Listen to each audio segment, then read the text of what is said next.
নমস্কাৰ ছাৰ বাইদেউসকল, ভালেকেইটা দৰমহা আৰু পেঞ্চন বৃদ্ধি সম্বন্ধীয় কেইবাটাও খবৰ। তাৰে ভিতৰত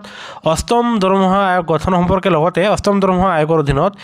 186%লৈকে আপোনালোকৰ দৰমহা আৰু পেঞ্চন বৃদ্ধি সম্পৰ্কে আৰু ইয়াৰ বাহিৰেও কৰ্মচাৰীৰ চাকৰি কাৰ্যকাল বৃদ্ধি সম্বন্ধে, আনহাতে নতুন পেঞ্চন ব্যৱস্থা UPSৰ ড্ৰাফ্ট প্ৰস্তুত কৰা সম্বন্ধে, আনহাতে চৰকাৰী বিষয়া কৰ্মচাৰীক সাহিত্যিক পেঞ্চন দিয়া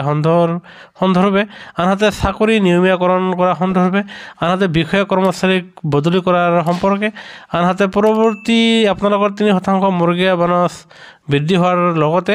আপোনালোকৰ 53% DA এৰিয়াৰৰ প্ৰথম কিস্তি কেতিয়া মোকলাই দিব সেই সন্দৰ্ভত ভালেকেইটা শেহতীয়া খবৰ প্ৰকাশ পাইছে। সেয়েহে আপোনালোকে ভিডিঅ'টো সম্পূৰ্ণ চাব। আনহাতে যিসকল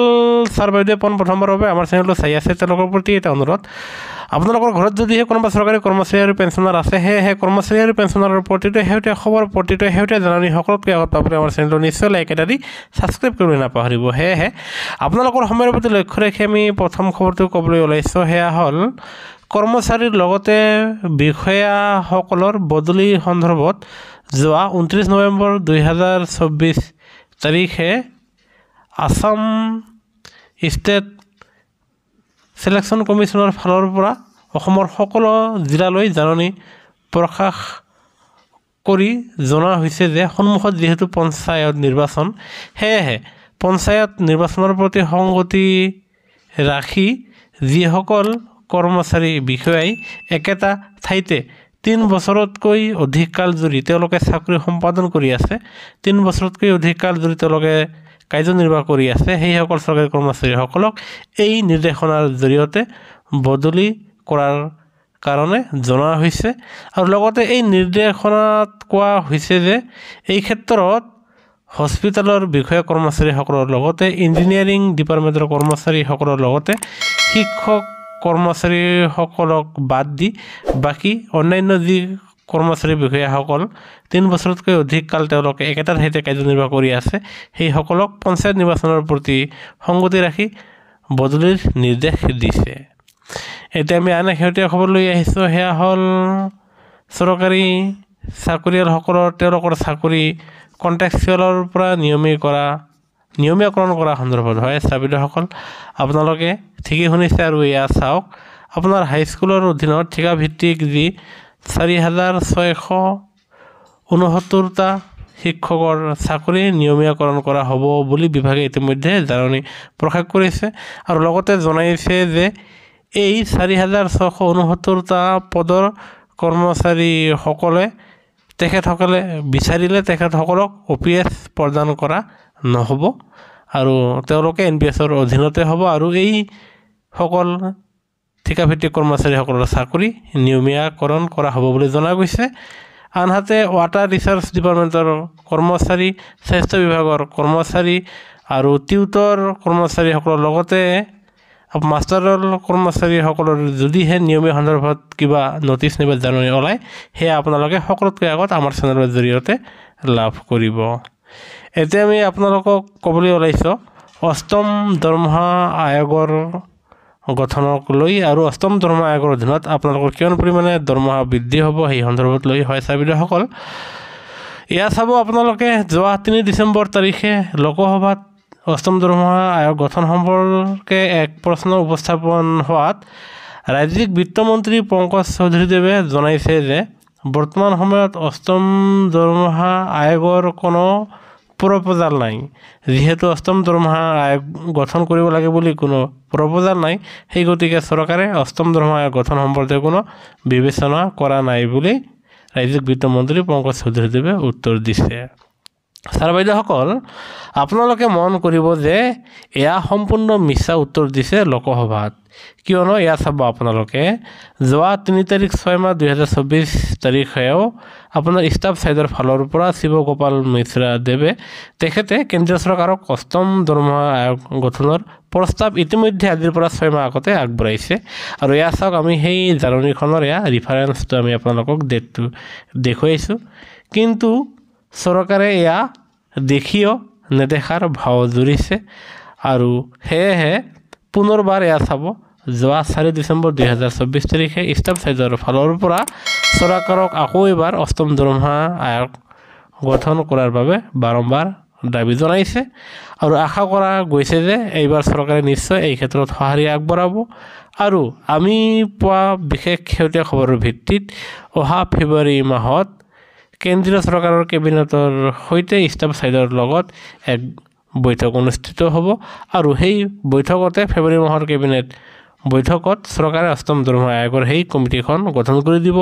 আৰু সেই কমিটিৰ প্ৰতিবেদনৰ ভিত্তিত কৰ্মচাৰী আৰু পেঞ্চনাৰসকলৰ দৰমহা বৃদ্ধি পাব আৰু এইবাৰ দাবী কৰা হৈছে যে ফিটমেণ্ট ফেক্টৰ 2.86 কৰিবলৈ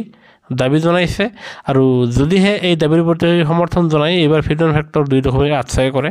তেনেহ'লে কৰ্মচাৰীসকলৰ দৰমহাত 186% বৃদ্ধি হ'ব আৰু ইয়াৰ নিৰ্ভৰ কৰে ফিটমেণ্ট ফেক্টৰৰ ওপৰত আৰু যাৰ ফলত ন্যূনতম দৰমহা 18,000ৰ ঠাইত এয়া 51,000 টকা হ'বগৈ আৰু তেনে স্তৰত ন্যূনতম পেঞ্চন 9,000ৰ ঠাইত 21,000 টকা হ'ব আৰু তেনে স্তৰত ফিটমেণ্ট ফেক্টৰ যদিহে 2.86 কৰে তেনেহ'লে চৰকাৰী কৰ্মচাৰীৰ পেঞ্চনাৰসকলৰ যথেষ্ট পৰিমাণে দৰমহা আৰু পেঞ্চন বৃদ্ধি পাব। ছাৰ-বাইদেউসকল, এইবাৰ আমি আপোনালোকক আন এক শেহতীয়া খবৰ দিবলৈ ওলাইছোঁ। সেয়া হ'ল চৰকাৰী চাকৰিয়ালসকলৰ চাকৰিৰ কাৰ্যকাল মানে অৱসৰৰ বয়স বৃদ্ধি কৰা সন্দৰ্ভত নাইবা আপোনালোকৰ চাকৰি কাৰ্যকাল কম কৰা সন্দৰ্ভত এক প্ৰশ্ন সোধা হৈছিলে। এয়া লোকসভাত যোৱা 4 ডিচেম্বৰ তাৰিখে এয়া এক শেহতীয়া খবৰ আৰু য'ত কৰ্মচাৰীসকলৰ মুঠ চাকৰি 30 বছৰ কৰা হ'ব নেকি ইয়াকে লৈ প্ৰশ্ন সোধা হৈছিল। তাৰমানে আপুনি যদিহে চৰকাৰী চাকৰিত 25 বছৰত যোগদান কৰে তেনেহ'লে 25 লগত 30 বছৰ তেনেহ'লে আপোনালোকে 55 বছৰত অৱসৰ গ্ৰহণ কৰিব লাগিব। আনহাতে কোনোবা ছাৰ বাইদেৱে যদি কম বয়সত 20 বছৰতে তেখেতসকলে যিকোনো এটা চাকৰি লাভ কৰে তেনেহ'লে তেওঁলোকে 30 বছৰ চাকৰি মানে 20 বছৰ যোগদান কৰিলে 20 যোগ 30 50 বছৰত আপোনালোকে অৱসৰ গ্ৰহণ কৰিব লাগিব আৰু এনেকুৱা নিয়ম চৰকাৰে আনিবলৈ গৈছে নেকি আনিব নেকি তেনে স্থলত আপোনাৰ লোকসভাৰ পৰা উত্তৰ দিছে আৰু য'ত জিতেন্দ্ৰ সিঙে উত্তৰ দি কৈছে যে চৰকাৰে এতিয়ালৈকে আপোনালোকৰ চাকৰি কাৰ্যকাল 30 বছৰ কৰাৰ কথা বিবেচনা কৰা নাই, সেয়েহে এয়া আগৰ দৰে থাকিব। তাৰমানে আপোনালোকে চাকৰি কাৰ্যকালত যেতিয়াই যোগদান নকৰক কিয় আপোনাৰ ডেট অফ বাৰ্থ মতে যেতিয়া আপোনাৰ 60 বছৰ সম্পাদন হ'ব আপোনালোকে এই 60 বছৰ বয়সতে আপোনালোকে অৱসৰ গ্ৰহণ কৰিব পাৰিব আৰু এয়া আপোনালোকে নিশ্চিত থাকক। এতিয়া আমি ক'বলৈ ওলাইছোঁ যে UPSৰ বাবে ড্ৰাফ্ট প্ৰস্তুত কৰি আছে আৰু সেয়েহে অহা নৱবৰ্ষ 2025 এপ্ৰিল-মে মাহত কৰ্মচাৰীসকলক অপশ্যন দিয়া হ'ব আৰু অপশ্যন আপোনালোকক এবাৰে দিয়া হ'ব আৰু আপোনালোকে এবাৰ অপশ্যনতে হয় আপোনালোকে UPS ল'ব লাগিব নাইবা আপোনালোকে NPS ল'ব লাগিব। যদিহে আপোনালোকে UPS লয় তেনেহ'লে আপোনালোকৰ যিমান জমা টকা হ'ব আপোনালোকৰ পৰা 10% কাটিব আৰু চৰকাৰে আপোনালোকক আৰু 18% আগবঢ়াব আৰু তেনেস্থলত আপোনালোকে অৱসৰৰ পিছত কিন্তু এই আপোনালোকৰ জমা টকাখিনি নাপাব আৰু সেই জমা টকাৰ পৰিৱৰ্তে আপোনালোকৰ চাকৰি যদিহে 25 বছৰ সম্পাদন হয় তেতিয়া আপোনালোকে মুঠ 12 মাহৰ যোগ কৰি এমাহৰ উলিয়াই আপোনালোকক 50% পেঞ্চন দিয়াৰ ব্যৱস্থা কৰিব। আনহাতে আপোনালোকে যদি NPSত থাকে তেনেহ'লে আপোনালোকৰ 14% টকা জমা হৈ আছে আৰু আপোনালোকে অৱসৰৰ সময়ত আপোনালোকে 60% টকা আপোনালোকে ল'ব পাৰিব আৰু বাদ বাকী 40% টকাৰ পৰা আপোনালোকে পেঞ্চন পাব আৰু কোনটো এয়া চইচ আপোনালোকে এটা চইচ পাব আৰু ইতিমধ্যে UPSৰ ড্ৰাফ্ট প্ৰস্তুত কৰি থকা হৈছে। এতিয়া আমি ক'বলৈ ওলাইছোঁ এয়া চাব সাহিত্যিক পেঞ্চনৰ এক বিশেষ খবৰ। হয় ছাৰ-বাইদেউসকল, আপোনালোকে ঠিকেই শুনিছে। এতিয়া সাহিত্যিক পেঞ্চনৰ ক্ষেত্ৰত চৰকাৰৰ সিদ্ধান্ত, চৰকাৰী বিষয়া কৰ্মচাৰীয়ে সাহিত্যিক পেঞ্চনৰ পৰিৱৰ্তে লাভ কৰিব সাহিত্য বঁটা আৰু এককালীন সাহায্য হিচাপে পাব 50,000 টকা আৰু সেয়েহে ৰাজ্য চৰকাৰে বিশিষ্ট কথাশিল্পী সাহিত্যিক সাংবাদিক প্ৰয়াত হোমেন বৰগোহাঞিৰ অপজা দিনটো সাহিত্যিক পেঞ্চন দি আহিছে আৰু এইবাৰ ৰাজ্য চৰকাৰে সাহিত্যিক পেঞ্চন দিবলৈ গৈ আছে আৰু এয়া নিশ্চয় ভাল খবৰ। এতিয়া আমি আন শেহতীয়া খবৰ লৈ আহিছোঁ, সেয়া হ'ল আপোনালোকৰ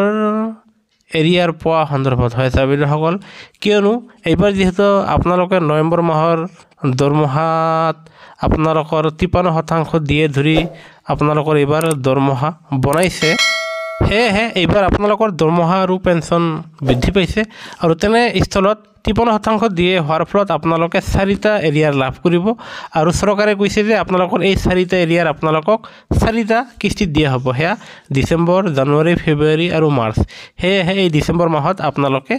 আপোনালোকৰ দিয়ে এৰিয়াৰৰ এটা কিস্তি পাবলৈ সক্ষম হ'ব আৰু আশা কৰা গৈছে যে এই ডিসেম্বৰ মাহৰ দ্বিতীয় সপ্তাহৰ পৰা আপোনালোকে